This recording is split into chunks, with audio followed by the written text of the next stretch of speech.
आदिशक्ति माँ भवानी 51 के 51 शक्तिपीठ धाम का वंदन करता हूँ, मंचस्थ मनीषियों का अभिवादन करता हूँ और आप सब उपस्थित श्रोताओं का, संरक्षकों का मैं हार्दिक अभिनंदन करता हूँ। बधाई देता हूँ भाई चेतराम अज्ञानी जी को और उनकी पूरी आयोजन समिति को बहुत ही सफल संयोजन के लिए, और भाई नीरज जी को कुशल संचालन के लिए। सभी कवियों ने बहुत अच्छा पढ़ा, बहुत श्रेष्ठ पढ़ा। अभी आवारा जी पढ़ रहे थे और हम तो होते आवारा जी तो उसमें एक बंदा और जोड़ देते। ऐसा लग रहा है कि श्रोता उठ के चले गए, पंडाल भा खाली खाली। श्रोता गण तो चले गए, पंडाल भा खाली खाली। हमरे समूहे चमक रही सब कुर्सी लाली लाली। हमरे समूहे चमक रही है कुर्सी लाली लाली। अब तो महफिल सगरी उजाड़ लागे। अब तो महफिल सगरी उजाड़ लागे। कविता पढ़े मैया मनु ना हमार लागे। कविता पढ़े मैया मनु ना हमार लागे। अगर भारत देश के आशु कवियों की बात हो तो सबसे शीर्ष पर अगर कोई है तो कमलेश मौर्य मृदु गद्दू। जोरदार तालियां एक बार दादा के लिए।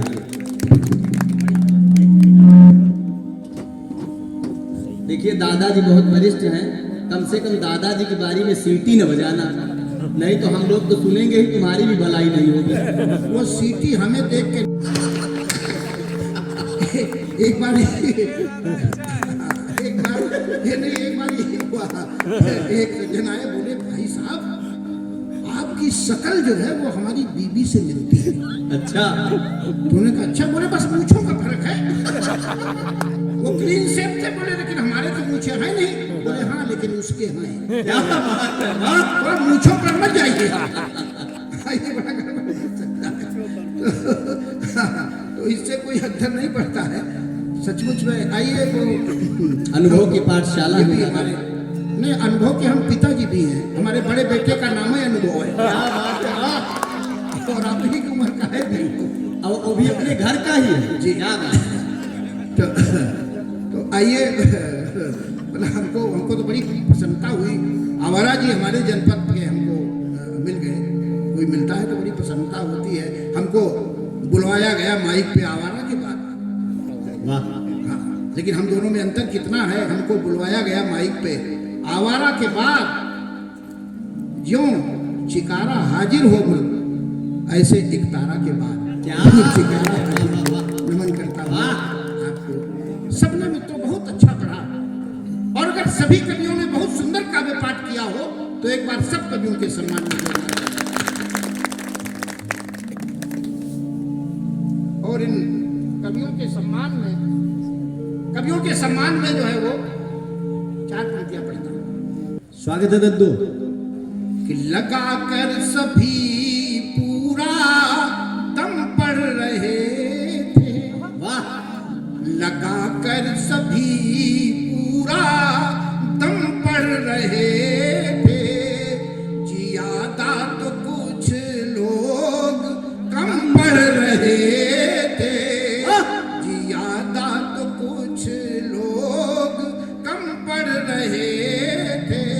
मैं अध्यक्ष हूँ ये सभी रूप मेरे।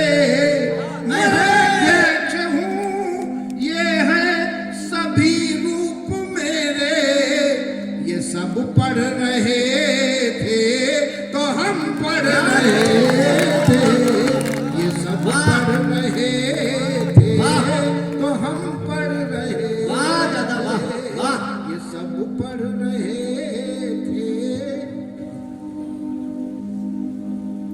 अध्यक्ष एक सुयोग्य व्यक्ति को ही बनाया जाता है और आपके वात्सल्य की छाप इन पंक्तियों में हम लोगों को मिली कि जैसे माता पिता का और अपने अभिभावकों का दायित्व है वो हम सब पर आपका दुलार उमड़ रहा है। एक बार दादा के लिए जोरदार पुनः आप लोग तालियां बजाएं। मुझे तो बड़ी प्रसन्नता हो रही है कि प्रायः यही होता है कि अध्यक्षता के बाद जब अध्यक्षीय काव्य पाठ होता है तो उस समय जो है केवल वही माइक वाला टेंट वाला या तो एक आध जिन्होंने काव्य पाठ नहीं किया होता है वो पीछे हो सकता है, अब नंबर आ जाए तो वही बच्चे, बाकी लोग सब चले जाए। लेकिन यहाँ तो मैं बड़ा सौभाग्यशाली हूँ कि इतनी बड़ी संख्या में, और वो भी हमारे युवा साथी भी बैठे हुए हैं, हमारे भूतपूर्व ऐसे वो बुजुर्ग हैं वो भी बैठे हैं। आइए इस पूरे परिवेश को नमन करता हूँ 4 पंक्तियों में और आप सबका आशीर्वाद मांगता हूँ। स्वागत है दादा। कि लाल गालों की है सुर्खियों को नमन, लाल गालों की है सुर्खियों को नमन, और बुजुर्गों की मृदु झुर्रियों को नमन, और बुजुर्गों की मृदु झुर्रियों को नमन। अब तलक जो है बैठे सभी को नमन, अब तलक जो है बैठे सभी को नमन, और खाली पड़ी कुर्सियों को नमन, और खाली पड़ी कुर्सियों को नमन, और खाली। भैया ये बिस्कुट भले आप सर्व मत करो, पर इतना निवेदन है कि डिस्टर्ब मत करो, बड़ी मुश्किल से नंबर आता है। हाँ रखे रहने तो नहीं, अगर तो उस समय लोग चल दे तो लुटा देना, जैसे पिता वो की बिटिया तो आप चिंता रखे रहो, ये सब काम आएंगे जी। तो आइए मित्रों, आज बड़ा अध्यक्ष है, बड़े कवि हैं, ऐसा वैसा बड़ा लोगों ने सम्मान दिया, इसके लिए मैं अभिभूत हूँ। लेकिन कभी छोटा बड़ा नहीं होता, कभी छोटा बड़ा नहीं होता, या तो होता है या नहीं होता। वाह! तो आप किसी मुगालते में न रहें, इसलिए मैं कैसा कवि हूँ पहले ही बताए दे रहा हूँ। इसके बाद भी जिसको रुकना हो रुके, नहीं तो जाना हो तो स्वतंत्र है, इसलिए मैं बता रहा हूँ। मैं कैसा लिखता हूँ कि अक्कल के पीछे लिए लठ फिरता हूँ सदा, अक्कल के पीछे लिए लठ फिरता हूँ सदा, फिर भी वो दूर भाग जाती ही निगोड़ी है। वो ईंट है कहीं का और रोड़ा है कहीं का मृदु, अभी तक मैंने तुक बंदी मात्र जोड़ी है। तो मैं हूँ मूढ़ता सहेली जन्मजात मेरी, और मेरी तो अपरिपक्व बुद्धि बड़ी थोड़ी है, और बोरे चाहे तारे को और न हमारे, बोरे चाहे तारे को और न हमारे, आदि शक्ति माँ भवानी के सहारे नाव छोड़ी। बोरे चाहे तारे को और न हमारे, आदि शक्ति माँ भवानी के सहारे नाव छोड़ी है। और मित्रों, नीरज जी ने बहुत अच्छा संचालन किया, संचालक हम भी बहुत अच्छे हैं। मैंने आप समझिए, देश का शायद ही कोई बड़ा कवि हो नीरज जी से लेके और कुमार विश्वास तक जिसने मेरे संचालन में काव्य पाठ न किया। सही है। माननीय अटल जी ने भी अनेक बार हमारे संचालन में काव्य पाठ किया। ये हम सबके लिए गौरव का विषय है, जोरदार तालियां इसके लिए बजती हैं। लेकिन अब हम अध्यक्षता करने लगे हैं। दादा कमलेश और मधु जी, मैंने प्रारंभ में बताया था कविता के विश्वविद्यालय है कि जिनकी उपस्थिति इनकी सरलता हो जाते हैं, वे केंद्र सरकार में कृषि मंत्रालय में भाषा सलाहकार के रूप में हो या ललित कला अकादमी में उनकी सदस्यता हो, वे एक महनीय व्यक्तित्व का नाम आदरणीय कमलेश मौर्य मृदु होता है।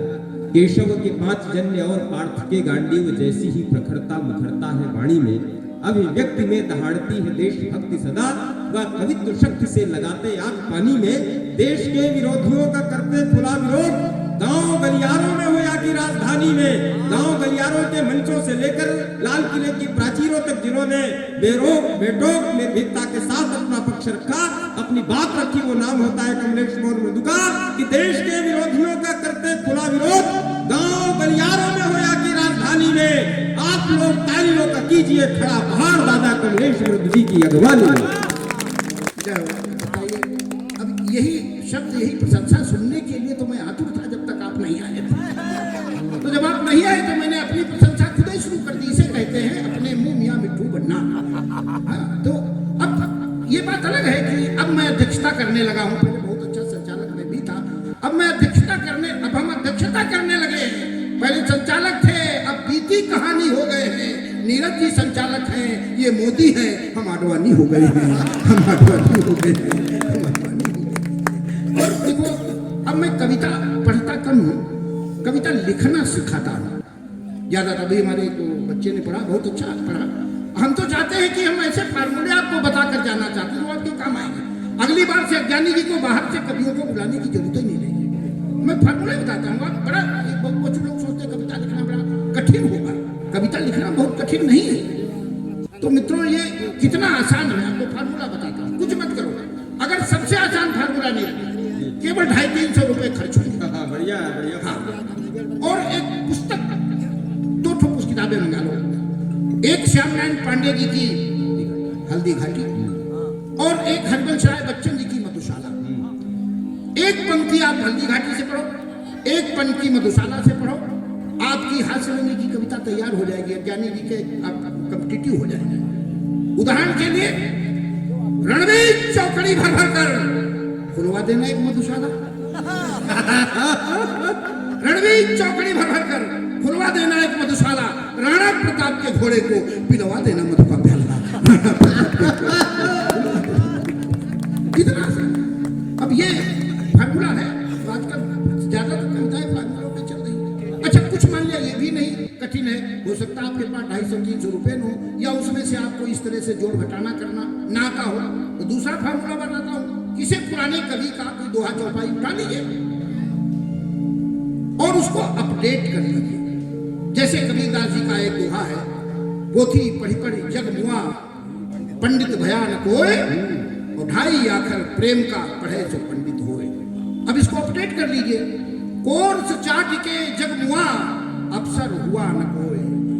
कोर्स चाट के जग मुआ, अफसर हुआ न कोय, और 2.5 आखर सोर्स का पढ़े जो अफसर हुआ। 2.5 सोर्स पढ़े जो अफसर।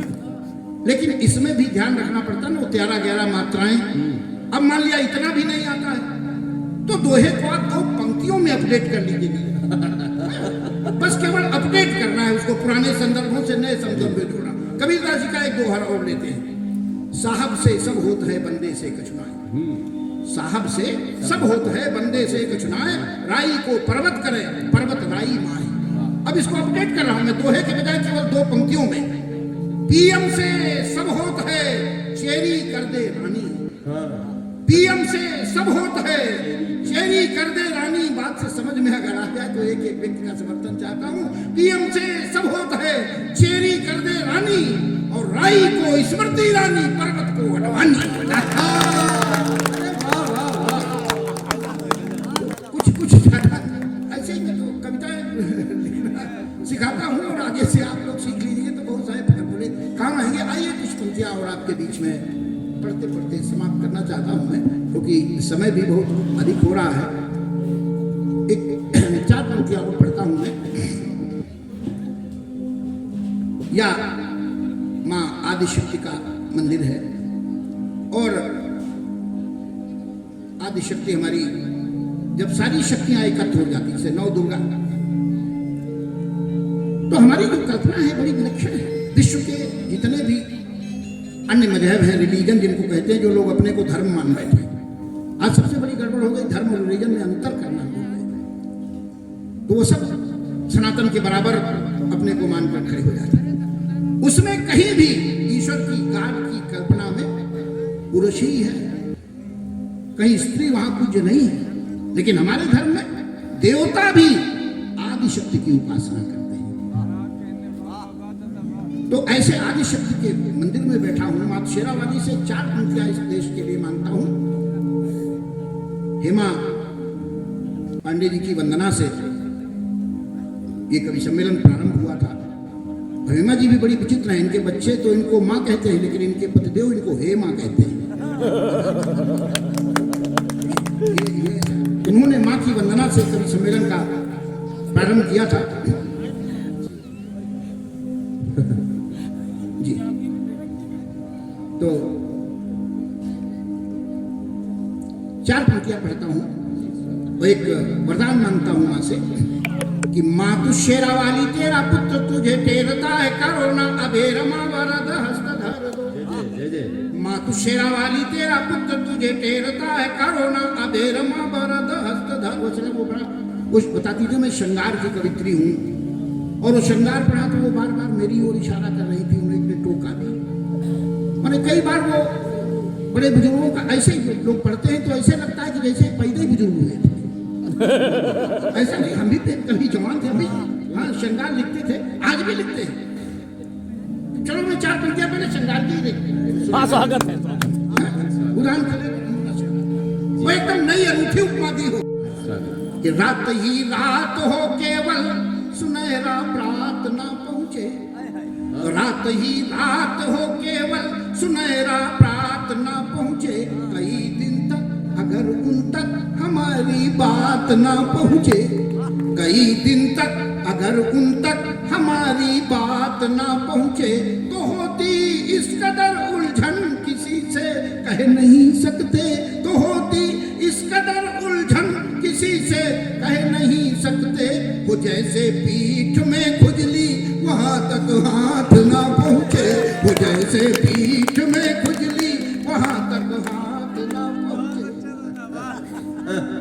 और एकदम नए संदर्भों में, नए उपमानों में 4 पंक्तियां नीरज श्रृंगार की ओर बढ़ने का कि तेरे खातिर प्यार का नया स्टाइल बन जाऊंगा, तेरे खातिर प्यार का नया स्टाइल बन जाऊंगा, अगर प्यार से छुओगी तो टच मोबाइल बन जाऊंगा, अगर प्यार से छुओगी तो टच मोबाइल बन जाऊंगा।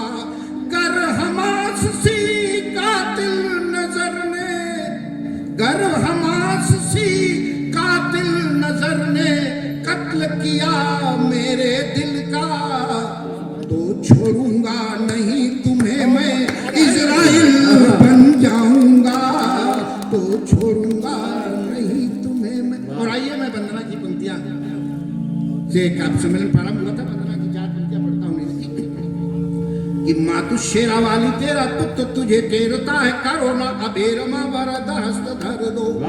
और राष्ट्रीय एकता अखंडता और अस्मिता के प्रति अनुराग सबके हृदय में भर दो। राष्ट्रीय एकता अखंडता और अस्मिता के प्रति अनुराग सबके हृदय में भर दो, सबके हृदय में भर दो। तो आतंकवादी उग्रवादी, आतंकवादी उग्रवादी नक्सलवादियों जिहादियों की माँ तू गर्दनें कतर दो। आतंकवादी उग्रवादी नक्सलवादियों जिहादियों की माँ तू गर्दनें कतर दो, गर्दनें कतर दो। आतंकवादी उग्रवादी नक्सलवादियों की माँ तू गर्दनें कतर दो। और गजवाए हिंद का जो सपना है देख रहे, ऐसे राक्षसों की खाल खींच भूसा भर दो। गजवाए हिंद का जो सपना है देख रहे, ऐसे राक्षसों की खाल खींच भूसा भर दो, ऐसे राक्षसों की खाल। और आज बहुत अच्छा, बहुत अच्छा। संकट है, संकट से गुजर रहा है यह देश। हमारे जो सेना नायक थे बिपिन रावत जी, जानबूझकर जैसी दुर्घटना हुई, क्यों? क्योंकि उन्होंने साफ साफ कहा था हम 2.5 युद्ध लड़ रहे हैं। एक तो सीमा पर लड़ रहे हैं युद्ध,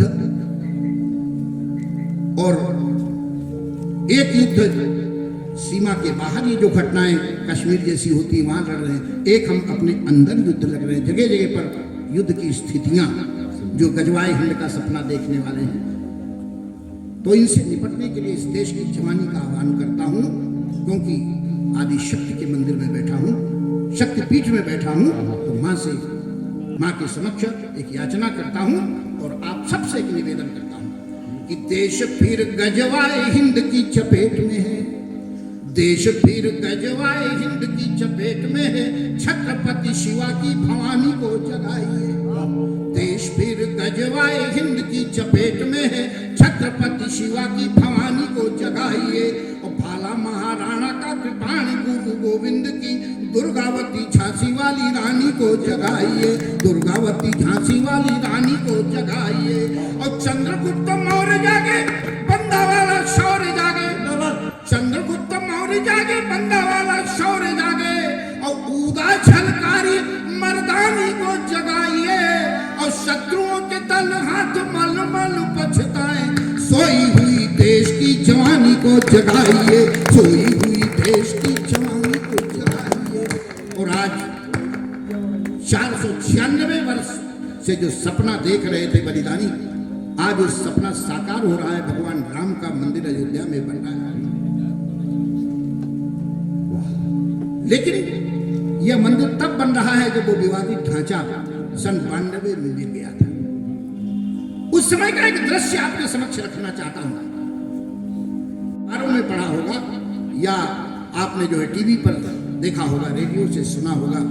मैं तो कार्य सेवा में पहले ही जो है वो जेल भेज दिया गया था। तो आइए 4 पंक्तियों में उस दृश्य को मैं फिर से आपके समक्ष रखना चाहता हूं। जब देश की जवानी जागती है तो क्या होता है। आज वो जो बाबरी ढांचा जिसको कहा जाता था, उसकी ईंटें कहां चली गई, आज सीबीआई भी पता नहीं लगा सकती। तब 3 दिसंबर से 6 दिसंबर का वो दृश्य कि राम लला की कला थी निराली, जो सोचा नहीं था वो होता चला गया। राम लला की कला थी निराली, जो सोचा नहीं था वो होता चला गया। और ज्यों ज्यों सुरक्षा प्रबंध करे हुए, भक्तों का धैर्य था खोता चला गया। और रैपिड एक्शन फोर्स बिचारा न जाने कहां पर सोता चला गया। और राम की भक्ति का ज्वार जो आया, गुलामी के दाग को धोता चला गया। राम की भक्ति का ज्वार जो आया। लोग कहते हैं कि आखिर अभी एक वो देश के एक बड़े नेता ने कहा, एक बिहार के, ये भी तो राम का मंदिर है, वो भी राम का मंदिर है, फर्क क्या है, राम तो सब जगह विद्यमान है। लेकिन दोनों मंदिरों में, बाकी के मंदिरों में, अयोध्या के मंदिर में अंतर क्या है। 4 पंक्तियां आपके बीच में रखता हूं मैं। ये मंदिर है क्या कि 492 वर्ष के रोष आक्रोश का ये परितोष है मंदिर। 492 वर्ष के रोष आक्रोश का एक लिए तुम्हें मंच पे जब राम की महिमा का बखान कर, तो एक सज्जन खड़े हो गए और उन्होंने कहा कि आप किस आस्था की बात करते हैं, राम के प्रति जिस आस्था की बात करते हैं, राम जब अपना मंदिर नहीं बचा सके और आप राम रक्षा स्तोत्र का पाठ करते हैं कि राम हमारी रक्षा करेंगे, ऐसी आस्था का क्या मतलब है। मैंने कहा मित्र, 492 वर्ष बाद 76 लड़ाइयां लड़ने के बाद यह हमारी आस्था ही थी कि अपने प्रण को और अपने सपने को साकार करके दिखा दिया। ये आस्था की विजय है, ये होता है आस्था कि 492 वर्ष के रोष आक्रोश का ये अनुतोष है मंदिर। और 1276 मंदिर के लिए युद्ध हुए वही जोश है मंदिर। और बाबर से मृदु नाता जो जोड़ते, हम तो नहीं जोड़ते, हमारे तो पूजनीय संचालक जी ने भी कहा है, हमारा आपका डीएनए एक है, हमारे आपके पुरखे एक है। आप अपने पड़ोस में रहने वाले किसी रहमान भाई का हाथ पकड़ के प्यार से पूछना, भैया जरा 14-15 पीढ़ी पहले अपने पुरखों के नाम बताओ। दावे के साथ कह सकता हूं उसका नाम कोई अलाउद्दीन नहीं होगा, अलीमुद्दीन नहीं होगा, सलमान अलमान ऐसा नाम नहीं होगा, उस्मान नहीं होगा। उसका नाम या तो राम प्रसाद होगा, या कृष्ण कुमार होगा, या भारत प्रसाद होगा, गंगा प्रसाद होगा, ऐसे ही नाम है। हमारे आपके पुरखे एक है, हमारे आपका डीएनए है।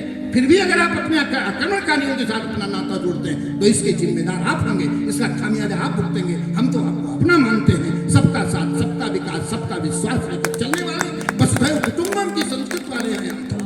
कि बाबर से मृदु नाता जो जोड़ते, उनके विरुद्ध आक्रोश है मंदिर।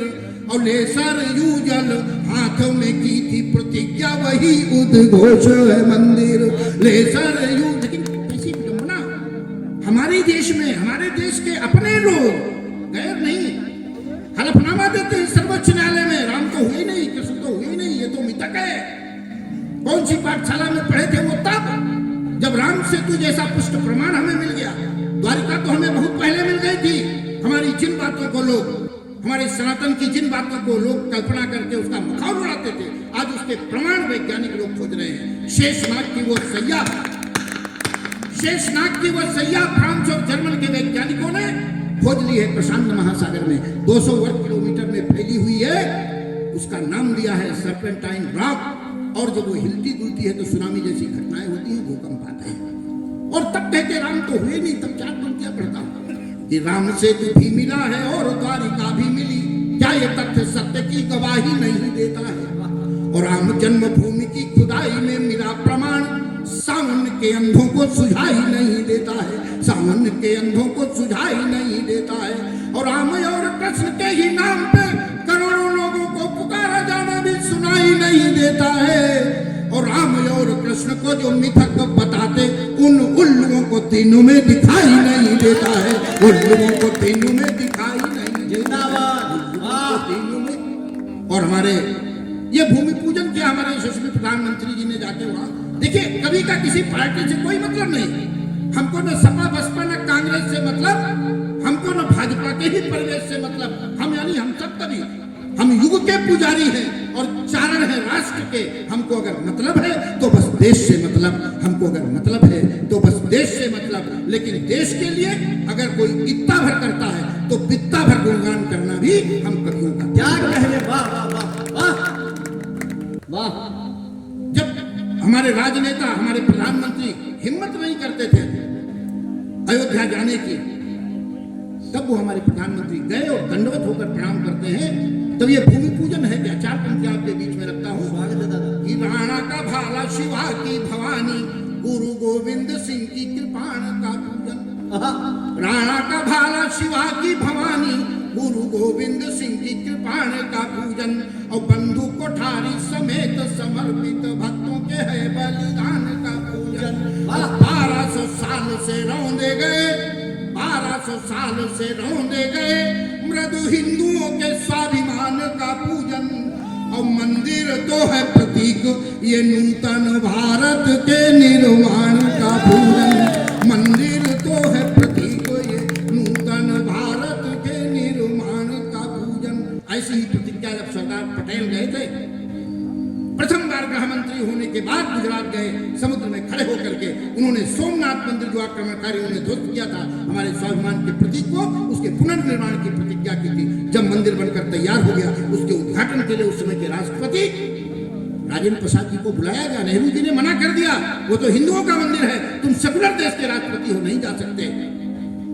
लेकिन राजेंद्र प्रसाद जी ने कहा, अगर मैं राष्ट्रपति के नाते नहीं जा सकता तो मेरी व्यक्तिगत हैसियत भी तो है। राष्ट्रपति के प्रोटोकॉल को किनारे रख करके व्यक्तिगत हैसियत से वो उद्घाटन करने के लिए गए। लेकिन उसका खामियाजा भी उनको भुगतना पड़ा था। जिस समय राष्ट्रपति के पद से हटे, एक से टुकड़िया नेताओं के रहने के लिए वहां पर घर हैं, लेकिन उनको रहने के लिए कोई मकान नहीं दिया गया। उनको सदाकत आश्रम की सीलन भरी एक कोठरी में, दमा के मरीज थे वो, 12x12 की एक कोठरी में अंतिम सांस लेनी पड़ी उनकी। वहीं उन्होंने दम तोड़ा और मरने के बाद राजघाट पर, विजय घाट पर अंत्येष्टि के लिए उनको स्थान तक नहीं दिया था। ऐसी दुश्मनी निकाली गई तब के प्रधानमंत्री के द्वारा। तब से कोई हिम्मत नहीं करता था। आज हमारे प्रधानमंत्री गए, इसलिए मैं उनका गुणगान करता हूँ। तब 4 पंक्तियां और पढ़ता हूं मैं। मंदिर बनने का फैसला आया तो उस समय कुछ लोग आपके पास गए होंगे रसीद बुक लेकर के, श्रद्धा निधि इकट्ठा करने के लिए। हमने श्रद्धापूर्वक दिया भी होगा, लेकिन इस मुगालते में मत रहना। ये मंदिर कोई आपके नोट से बनने नहीं जा रहा है। ये 14 और 19 में जो आपने संगठित होकर के वोट दिया था, इस कारण ये मंदिर बनने जा रहा है। और आज भी कुछ लोग धमकी देते हैं, अगर हमारी सरकार फिर आई तो हम फिर से वहां मस्जिद का निर्माण करेंगे। इसलिए हमारी और आपकी जिम्मेदारी बनती है। ऐसे ही परीक्षा की घड़ी 24 में फिर आ गई। तब आपसे निवेदन करके जाना चाहता हूँ, पंक्तियां पढ़ता हूं मैं कि जय जय श्री राम। यह 370 नाहटती बटती यह कौम कहीं जो धड़े में। यह 370 नाहटती बटती यह कौम कहीं जो धड़े में। और कुछ लोग हमें अभी बांट रहे अनुसूचित अगड़े पिछड़े में।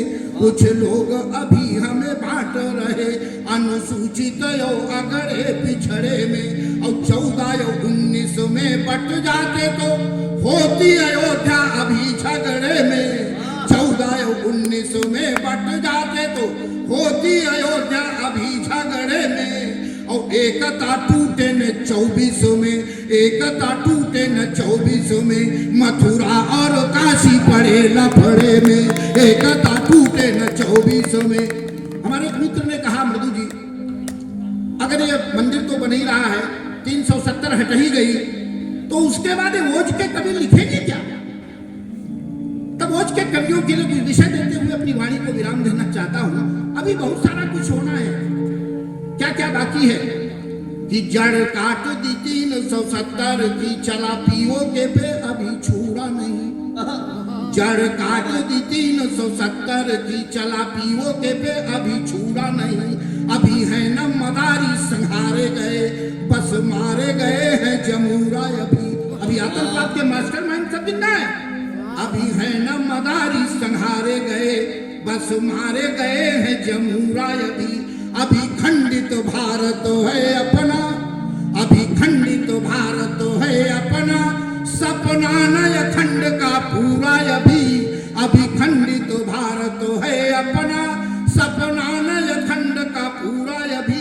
मृगुमान सरोवर बांगलायो, बिना सिंध के हिंद अधूरा। बिना सिंध के हिंद अधूरा। अखंडता का सपना कब पूरा होगा? अखंडता का सपना कब पूरा होगा? कुछ संकेत देते हुए जाना चाहता हूं मैं। स्वागत है। मातृभूमि नहीं, शब्द पकड़िएगा, मातृभूमि नहीं पूज्य मातृभूमि है हमारी। माँ के दरबार में बैठे हैं। मातृभूमि नहीं पूज्य मातृभूमि है हमारी। जिस दिन भाव ये प्रचंड बन जाएगा। मातृभूमि नहीं पूज्य मातृभूमि है हमारी। जिस दिन भाव ये प्रचंड बन जाएगा। और जाति वर्ग संप्रदाय के तिमिर को हटा के मातृभक्ति भाव मारतंड बन जाएगा। जाति वर्ग संप्रदाय के तिमिर को हटा के हम किसी भी पार्टी में रहें, किसी भी दल में रहें, किसी भी संप्रदाय में रहें, किसी की पूजा करें, किसी की उपासना करें, सब स्वतंत्रता है। अब जनता पार्टी में रहे, चाहे नेता पार्टी में रहे, कांग्रेस आई में रहे, चाहे गई में रहे, किसी भी पार्टी में रहे। लेकिन जब राम का प्रश्न आता है और राष्ट्र का प्रश्न आता है तो हम सबके दिल में केवल एक ही जज्बा, एक ही भावना होनी चाहिए। जाके प्रिय राम वैदेही तजिए कोट वैदेही जब तभी परम सदेही। इसके सिवा दूसरा कोई रास्ता नहीं इस देश को बचाने का। तब पढ़ता हूं मैं, मातृभूमि नहीं पूज्य मातृभूमि है हमारी। जिस दिन भाव ये प्रचंड बन जाएगा। और जाति वर्ग संप्रदाय के तिमिर को हटा के राष्ट्रभक्ति भाव, जाति वर्ग संप्रदाय के तिमिर को हटा के मातृभक्ति भाव मारतंड बन जाएगा। और जिस दिन राष्ट्रीयता की पहचान हेतु, जिस दिन राष्ट्रीयता की पहचान हेतु वंदे मातरम मानदंड बन जाएगा। और माँ की जयकार की हुंकार द्वार द्वार होगी। उसी दिन भारत